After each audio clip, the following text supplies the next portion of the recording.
Welcome to our channel clock. आज का हमारा टॉपिक है शऊर। आम तौर पर नफ्सियातदान ये फर्ज कर लेते हैं कि शऊर का ताल्लुक जिस्म इंसानी के एक बहुत ही छोटे जुज्व या उज़्व दिमाग से है। साइंसदानों की अक्सरियत की राय के मुताबिक दिमाग भी पूरे तौर पर बाशऊर नहीं, बल्कि इसका सिर्फ वो हिस्सा बाशऊर होता है जहाँ हिस्सी तासुरात सब्त होते हैं और जहाँ से असाब की तरफ रज़ाकाराना तौर पर हिजानात की आमदोरफ्त होती है। शऊर का जिस्मानी साख्तों से रिश्ता एक बेहद मुश्किल मौजू है। यहाँ सिर्फ उज़वियात दान का नुक्ता नजर पेश किया गया है। बाज़ उज़वियात दानों ने फर्ज कर लिया है कि वो शऊर की टिमटिमाती रोशनी है जो दिमाग की सतह पर इधर उधर मुतहरिक रहती है और कभी इसके एक हिस्से को मुनव्वर करती है और कभी दूसरे को।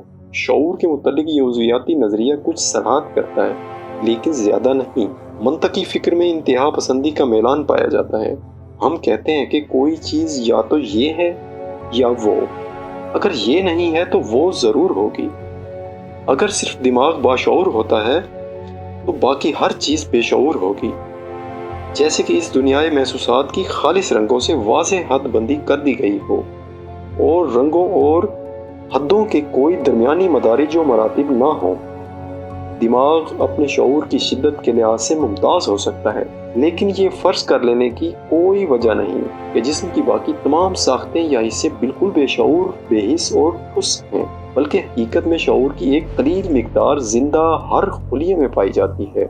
सवाल पैदा होता है कि क्या ज़हानत सिर्फ दिमाग ही में होती है? इसका जवाब नफ़ी में है। अगर हम जिस्म में भी ज़हन या ज़हानत की मौजूदगी का इतराफ़ कर लें तो हमें ये भी मानना पड़ेगा कि जिस्म में शऊर के बाज़ मदारिज भी पाए जाते हैं।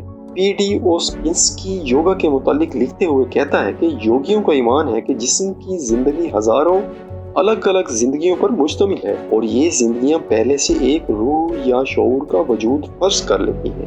ख्वाबों के मुताला से उसे इस नुक्ता नज़र की तस्दीक बाम पहुंची। वो यकीन करता है कि सिर्फ इंसानी सर ही नहीं सोचता बल्कि दूसरे आज़ा भी सोचते हैं। जिस्म की ये सोच हालत बेदारी में हमारे शऊर तक नहीं पहुंच पाती, क्योंकि सर की शऊरी कैफियत बाकी सब पर छाई रहती है। लेकिन जब सर की शऊरी कैफियत या आगाही धीमी पड़ जाती है और नींद की हालत में धुंधला जाती है, खासकर नींद की ज्यादा गहरी सूरतों में, तो फौरन ही दूसरे शऊर गोया हो जाते हैं। यानी हाथ, पांव, उंगलियों, मादे, दीगर आज़ा, असाब और उज़लात के मुख्तलिफ ग्रोहों की शऊरी कैफियतें बेदार हो जाती हैं। हमारे अंदर ये अलग अलग शऊर या शऊरात बहुत सी अशिया और मज़ाहिर के मुतालिक अपने अपने तसव्वुरात रखते हैं, जिनके बारे में बाज़ दफ़ा हमारे सिरों में भी शऊर होता है और बाज़ दफ़ा नहीं भी होता। बिल्कुल यही चीज़ है जो हमारे अपने ख्वाबों के समझने में सद्दे राह होती है। नींद की हालत में ज़हनी तमसालात जिनका ताल्लुक टांगों, बाजुओं, नाक, उंगलियों के सिरों और मुख्तलिफ हरकी उज़लात से होता है, वो हमारे मामूली लफ्ज़ी और बसरी तमसालात से गड़बड़ होते जाते हैं। हमारी ये मालूमात आपको अच्छी लगी हों तो हमारे चैनल को सब्सक्राइब, बेल आइकन को प्रेस और इसे शेयर ज़रूर कीजिए। बहुत शुक्रिया। अल्लाह हाफिज़।